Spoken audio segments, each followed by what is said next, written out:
అందరికీ praise lord. ఈరోజు Bible 1 యోహాను రాసిన పత్రిక 1వ అధ్యాయము 1వ వచనం.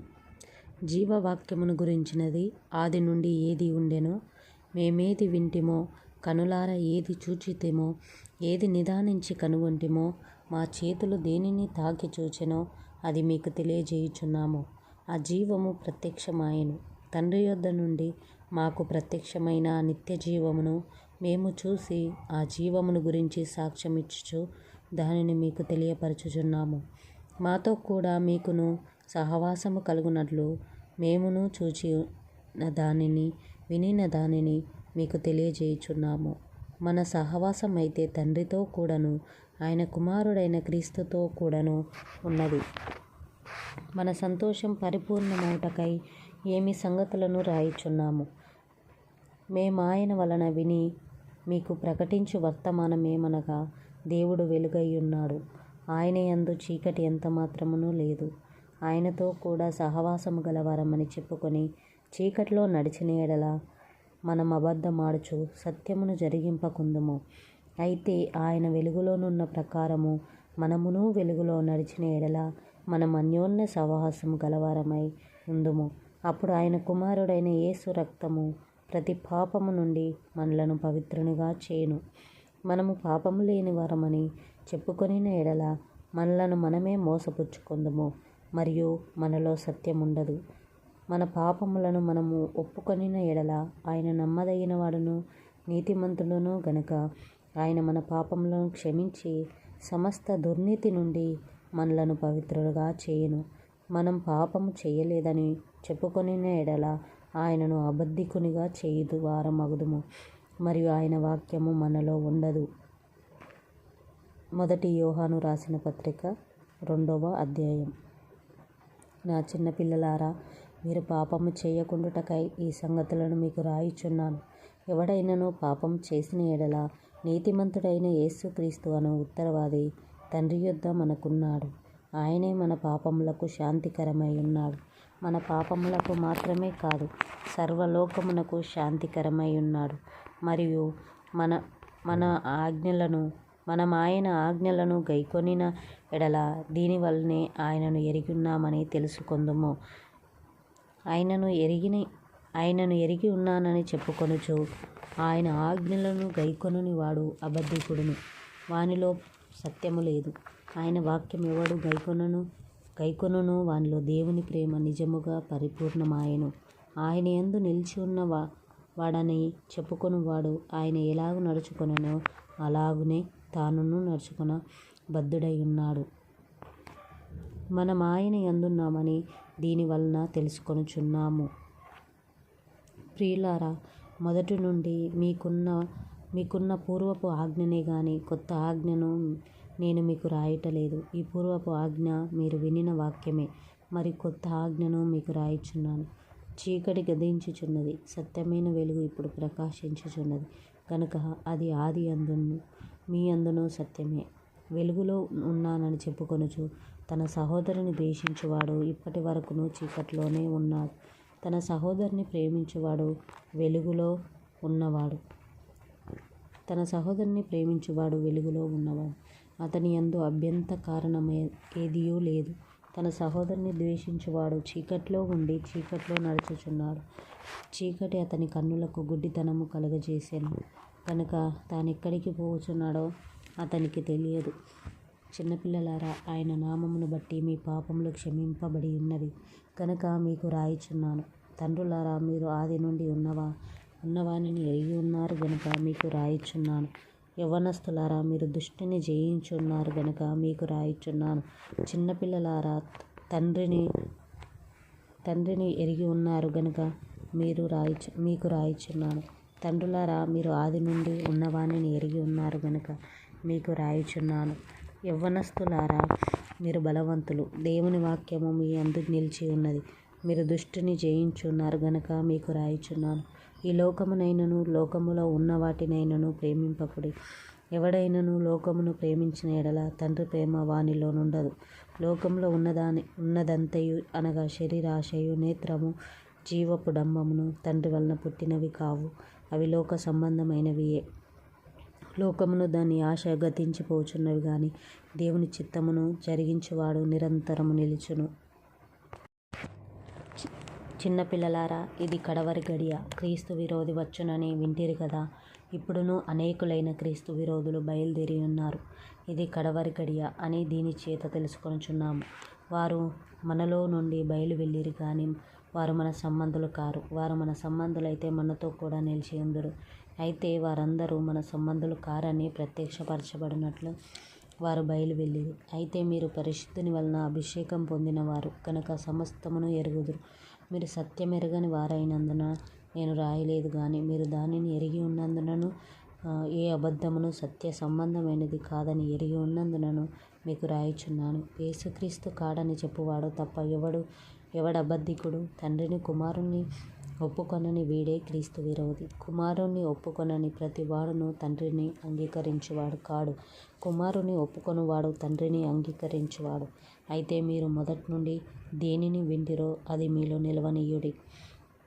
మీరు మొదటి నుండి వినిన దానిని మీలో నిలిచిన ఎడల మీరు కూడా కుమారుని యందును తండ్రి యందును నిలుతురు. నిత్య జీవము అనుగ్రహించున్నదియే ఆయన తానే మనకు చేసిన వాగ్దానం. మిమ్మును మోసపరచు వారిని బట్టి ఈ సంగతులు మీకు రాయిచున్నాను.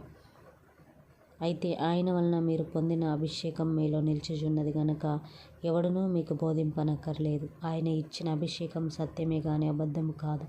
అయితే అన్నిటిని గురించి మీకు బోధించుచున్న ప్రకారముగాను ఆయన మీకు బోధించిన ప్రకారముగాను ఆయనలో మీరు నిలుచుచున్నారు. కాబట్టి చిన్నపిల్లలారా, ఆయన ప్రత్యక్షమగునప్పుడు ఆయన రాకడ యందు మనము ఆయన ఎదుట సిగ్గుపడక ధైర్యము కలిగి ఉండునట్లు మీరు ఆయన యందు నిలిచి ఉండుడి. ఆయన నీతిమంతుడని మీరు ఎరిగి ఉన్న ఎడల నీతిని జరిగించు ప్రతి వాడును ఆయన మూలముగా పుట్టి ఉన్నాడని ఎరుగుదురు. 1 యోహాను 3వ అధ్యాయం. మనము దేవుని పిల్లలమని పిలువబడినట్లు తండ్రి మనకెట్టి ప్రేమను అనుగ్రహించెనో చూడుడి. మనం దేవుని పిల్లలమే. ఈ ఏదో చేత లోకం మనలను ఎరగదు, ఏలయనగా అది ఆయనను ఎరగలేదు. ప్రియులారా, ఇప్పుడు మనం దేవుని పిల్లలమై ఉన్నాము. మనం ఇంకా ఏమవుదుమో అది ఇంకా ప్రత్యక్షపరచబడలేదు కానీ ఆయన ప్రత్యక్షమైనప్పుడు ఆయన ఉన్నట్లుగానే ఆయనను చూద్దుము గనుక ఆయనను పోలియుందుమని ఎరుగుదుము. ఆయన యందు ఈ నిరీక్షణ పెట్టుకొని ప్రతి వాడును ఆయన పవిత్రుడై ఉన్నట్టుగా తన్ను పవిత్రంగా చేసుకొనును. పాపం చేయు ప్రతివాడును ఆజ్ఞ అతిక్రమించును. ఆజ్ఞాతిక్రమమే పాపం. పాపములను తీసివేయుటకై ఆయన ప్రత్యక్షమైనని మీకు తెలియదు. ఆయన యందు పాపమేమీయూ లేదు. ఆయన యందు నిలిచి ఉండు వాడెవడునూ పాపం చేయడు. పాపం చేయు వాడెవడునూ ఆయనను చూడనూ లేదు, ఎరగనూ లేదు. చిన్నపిల్లలారా, ఎవనిని మిమ్మును మోసపరచనీయకుడి. ఆయన నీతిమంతుడై ఉన్నట్లు నీతిని జరిగించుచు ప్రతి వాడును నీతిమంతుడును. అపవాది మొదట నుండి పాపం చేయుచున్నాడు గనుక పాపం చేయువాడు అపవాది సంబంధి. అపవాది యొక్క క్రియలను లయపరచుటకే దేవుని కుమారుడు ప్రత్యక్షమాయెను. దేవుని మూలముగా పుట్టిన ప్రతి వానిలో ఆయన బీజము నిలిచెను గనుక వాడు పాపం చెయ్యడు. వాడు దేవుని మూలముగా పుట్టినవాడు గనుక పాపం చేయజాలడు. దీనిని బట్టి దేవుని పిల్లలెవరో అపవాది పిల్లలెవరో తేటపడును. నీతి జరిగించని ప్రతి వాడును తన సహోదరుని ప్రేమింపని ప్రతి వాడును దేవుని సంబంధులు కారు. మనం ఒకరినొకడు ప్రేమింపవలనన్నది మొదటి నుండి మీరు వినిన వర్తమానమే గదా. మనము కయ్యోను వంటి వారమై ఉండరాదు. వారు దుష్టుని సంబంధి అయి తన సహోదరుని చంపెను. వాడు అతనిని ఎందుకు చంపెను? తన క్రియలు చెడ్డవియు తన సహోదరుని క్రియలు నీతి గలవై ఉండెను గనుకనే గదా. సహోదరులారా, లోకము మిమ్మును ద్వేషించిన ఎడల ఆశ్చర్యపడకుడి. మనం సహోదరులను ప్రేమించుచున్నాము గనుక మరణంలో నుండి జీవంలోనికి దాటి ఉన్నామని ఎరుగుదుము. ప్రేమ లేనివాడు మరణమందు నిలిచి ఉండును. తన సహోదరుని ద్వేషించువాడు నరహంతకుడు. ఏ నరహంతకుని యందును నిత్య జీవముండదని మీరు ఎరుగుదురు. ఆయన మన నిమిత్తము తన ప్రాణం పెట్టెను గనుక దీని వలన ప్రేమ ఎట్టిదని తెలుసుకొనుచున్నాము. మనము కూడా సహోదరుల నిమిత్తం మన ప్రాణమును పెట్టబద్దులమై ఉన్నాం. ఈ లోకపు జీవనోపాధి గలవాడై ఉండి తన సహోదరునికి లేమి కలుగుట చూచియు అతని ఎడల ఎంత మాత్రము కనికరము చూపని వాని యందు దేవుని ప్రేమ ఎలాగూ నిల్చును. చిన్నపిల్లలారా, మాటతోనూ నాలుకతోనూ కాక క్రియతోనూ సత్యముతోనూ ప్రేమింతుము. ఇందువలన మనం సత్య సంబంధులమని ఎరుగుదుము. దేవుడు మన హృదయముల కంటే అధికుడై సమస్తమును ఎరిగి ఉన్నాడు కనుక మన హృదయము ఏ విషయములలోనూ మన యందు దోషారోపణ చేయను ఆయా విషయంలో ఆయన ఎదుట మన హృదయములను సమ్మతిపరచుకొందుము. ప్రియులారా, మన హృదయము మన యందు దోషారోపణ చేయని ఎడల దేవుని ఎదుట ధైర్యము గల వారమగుదుము. మరియు మనం ఆయన ఆజ్ఞలను గైకొనుచు ఆయన దృష్టికి ఇష్టమైనవి చేయుచున్నాము గనుక మనమేమి అడిగినను అది ఆయన వలన మనకు దొరుకును. ఆయన ఆజ్ఞ ఏదనగా ఆయన కుమారుడైన యేసు క్రీస్తు నామమును నమ్ముకొని ఆయన మనకు ఆజ్ఞ ఇచ్చిన ప్రకారముగా ఒకరినొకడు ప్రేమింపవలననిదియే. ఆయన ఆజ్ఞలు గైకొనువాడు ఆయన యందు నిలిచి ఉండును, ఆయన వాని యందు నిలిచి ఉండును. ఆయన మన యందు నిలిచి ఉన్నాడని ఆయన మనకు అనుగ్రహించిన ఆత్మ మూలముగా తెలుసుకొనుచున్నాము. 1 యోహాను 4వ అధ్యాయం. ప్రియులారా, అనేకులైన అబద్ధ ప్రవక్తలు లోకంలోనికి బయలువెళ్ళి ఉన్నారు గనుక ప్రతి ఆత్మను నమ్మక ఆయా ఆత్మలు దేవుని సంబంధమైనవో కావో పరీక్షించుడి. యేసుక్రీస్తు శరీరధారియే వచ్చెనని ఏ ఆత్మ ఒప్పుకొనునో అది దేవుని సంబంధి అయినది. ఏ ఆత్మ యేసును ఒప్పుకొనదో అది దేవుని సంబంధమైనది కాదు. దీనిని బట్టి ఏ దేవుని ఆత్మను మీరు ఎరుగుదురు. క్రీస్తు విరోధి ఆత్మ వచ్చునని మీరు వినిన సంగతి ఇదే. ఇదివరకే అది లోకములో ఉన్నది. చిన్నపిల్లలారా, మీరు దేవుని సంబంధులు. మీలో ఉన్నవాడు లోకములో ఉన్నవాని కంటే గొప్పవాడు కనుక మీరు వారిని జయించి ఉన్నారు. వారు లోక సంబంధులు గనుక లోక సంబంధులైనట్లు మాట్లాడుదురు. లోకం వారి మాట వినును. మనం దేవుని సంబంధులం. దేవుని ఎరిగిన వాడు మన మాట వినును. దేవుని సంబంధి కాని వాడు మన మాట వినడు. ఇందువలన మనము సత్యస్వరూపి అయిన ఆత్మ ఏదో భ్రమపరచు ఆత్మ ఏదో తెలుసుకొనుచున్నాము. ప్రియులారా, మనము ఒకరినొకడు ప్రేమింతుము. ఏలయనగా ప్రేమ దేవుని మూలముగా కలుగుతున్నది. ప్రేమించు ప్రతివాడును దేవుని మూలముగా పుట్టినవాడై దేవుని ఎరుగును. దేవుడు ప్రేమ స్వరూపి. ప్రేమ లేనివాడు దేవుని ఎరగడు. మనము ఆయన ద్వారా జీవించినట్లు దేవుడు తన అద్వితీయ కుమారుణ్ణి లోకంలోనికి పంపెను. దీనివలన దేవుడు మన అందించిన ప్రేమ ప్రత్యక్షపరచబడెను. మనము దేవుని ప్రేమించితిమని కాదు, తానే మనలను ప్రేమించి మన పాపములకు ప్రాయశ్చిత్తమై ఉండుటకు తన కుమారుని పంపెను. ఇందులో ప్రేమ ఉన్నది. ప్రియులారా, దేవుడు మనలను ఇలాగ ప్రేమింపగా మనం ఒకరినొకడు ప్రేమింపబద్ధులమై ఉన్నాం. ఏ మానవుడు దేవుణ్ణి ఎప్పుడునూ చూచి ఉండలేదు. మనం ఒకరినొకడు ప్రేమించిన ఎడల దేవుడు మన యందు నిలిచి ఉండును. ఆయన ప్రేమ మన యందు సంపూర్ణమగును. దీనివలన మనము ఆయన యందు నిలిచి ఉన్నామనియు ఆయన మన యందున్నాడని తెలుసుకొనుచున్నాం. ఏలయనగా ఆయన మనకు తన ఆత్మలో పాలు దయచేసి ఉన్నాడు. మరియు తండ్రి తన కుమారునిలోని రక్షకుడిగా ఉండుటకు పంపియుండుట మేము చూసి సాక్ష్యమిచ్చుచున్నాము. యేసు దేవుని కుమారుడని ఎవడు ఒప్పుకొనునో వానిలో దేవుడు నిలిచి ఉండును. వాడు దేవుని యందు ఉన్నాడు. మన ఎడల దేవునికి ఉన్న ప్రేమను మనం ఎరిగిన వారమై దాన్ని నమ్ముకొని ఉన్నాము. దేవుడు ప్రేమ స్వరూపి అయి ఉన్నాడు. ప్రేమ యందు నిలిచి ఉండేవాడు దేవుని యందు నిలిచి ఉన్నాడు. దేవుడు వాని యందు నిలిచి ఉన్నాడు. తీర్పు దినమందు మనకు ధైర్యం కలుగునట్లు దీనివలన ప్రేమ మనలో పరిపూర్ణము చేయబడి ఉన్నది. ఏలయనగా ఆయన ఎట్టివాడై ఉన్నాడో మనము కూడా ఈ లోకంలో అట్టివారమై ఉన్నాము. ప్రేమలో భయం ఉండదు. అంతేకాదు, పరిపూర్ణ ప్రేమ భయమును వెళ్ళగొట్టును. భయము దండనతో కూడినది. భయపడువాడు ప్రేమ యందు పరిపూర్ణము చేయబడినవాడు కాడు. ఆయనే మొదట మనలను ప్రేమించెను గనుక మనము ప్రేమించుచున్నాము. ఎవడైనను నేను దేవుణ్ణి ప్రేమించుచున్నానని చెప్పి తన సహోదరుని ద్వేషించిన ఎడల అతడు అబద్ధికుడును. తాను చూసిన తన సహోదరుని ప్రేమింపనివాడు తాను చూడని దేవుని ప్రేమింపలేడు. దేవుని ప్రేమించువాడు తన సహోదరుని కూడా ప్రేమింపవలెను. ఆజ్ఞను మనం ఆయన వలన పొంది ఉన్నాము. 1 యోహాను 5వ అధ్యాయం. యేసే క్రీస్తు ఉన్నాడని మనం ప్రతి వాడును దేవుని మూలముగా పుట్టి ఉన్నాడు. పుట్టించిన వానిని ప్రేమించు ప్రతి వాడును ఆయన మూలముగా పుట్టిన వానిని ప్రేమించును. మనం దేవుని ప్రేమించుచు ఆయన ఆజ్ఞలను నెరవేర్చువారమైతిమా? దేవుని పిల్లలమని ప్రేమించుచున్నామని దాని వలనే ఎరుగుదుము. మనం ఆయన ఆజ్ఞలను గైకొనుటే దేవుని ప్రేమించుట. ఆయన ఆజ్ఞలు భారమైనవి కావు. దేవుని మూలముగా పుట్టిన వారందరూ లోకమును జయించుదురు. లోకమును జయించిన విజయం మన విశ్వాసమే. యేసు దేవుని కుమారుడని నమ్మువాడు తప్ప లోకమును జయించువాడు మరి ఎవడును. నీళ్ళ ద్వారాను రక్తము ద్వారాను వచ్చిన వాడు ఈయనే ఆయనే అనగా యేసుక్రీస్తే. ఈయన నీళ్లతో మాత్రమే కాక నీళ్లతోనూ రక్తముతోనూ వచ్చెను. ఆత్మ సత్యము గనుక సాక్ష్యమిచ్చువాడు ఆత్మయే. సాక్ష్యమిచ్చువారు ముగ్గురు అనగా ఆత్మయు నీళ్ళయు రక్తమును. ఈ ముగ్గురు ఏకీభవించి ఉన్నారు. మనము మనుషుల సాక్ష్యము అంగీకరించుచున్నాము కదా. దేవుని సాక్ష్యము మరి బలమైనది.